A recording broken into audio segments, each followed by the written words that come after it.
Today is time for everything to come together. We're going to cut out our animals that like to eat prickly pear, and we will attach our animals to our background.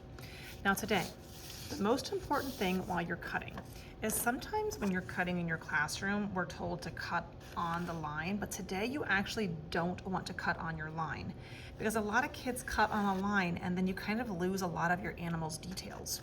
So I'm going to try to cut as close to the line as I can without actually touching my Sharpie line.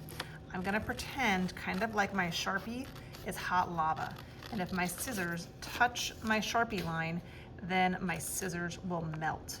So I'm going to be as careful as I can. I'm trying to cut really close and kind of follow that shape, but I don't actually want to cut on the line. So again, I'm pretending like my scissors are afraid of that Sharpie line. It's hot lava, and if I touch it, it might melt my scissors. So I'm going to cut as carefully as I can and as closely as I can without actually cutting that black line off. Now, of course, if you accidentally touch the black line or you do cut a little bit off, it's not the end of the world. Just kind of drive those scissors back a little bit further away so you don't cut any more off.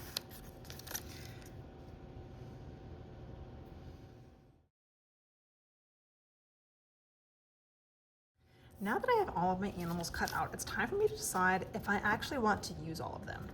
If there's one that you cut and now it doesn't look so great, or if there's one that you drew and it's just not your favorite, you do not have to use all of them.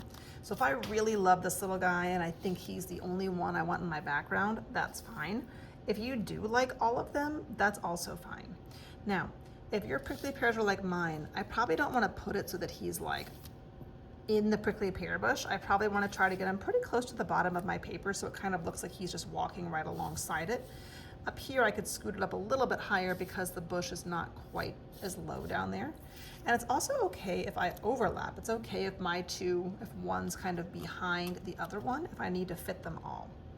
So once I kind of have them the way that I want them, then we're going to use those glue sponges to get our guys pressed into place. So because this one is in the back, I'm going to glue him down first.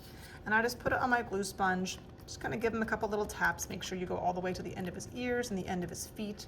And then I should be able just to kind of peel him up and set him in place and give him a gentle little push down.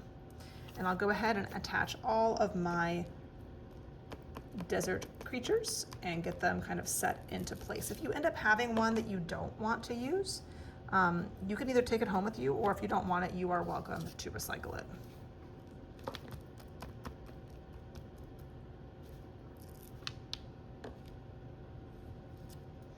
Usually once I get all of mine in place, I do like to flip it over and kind of give it that back massage.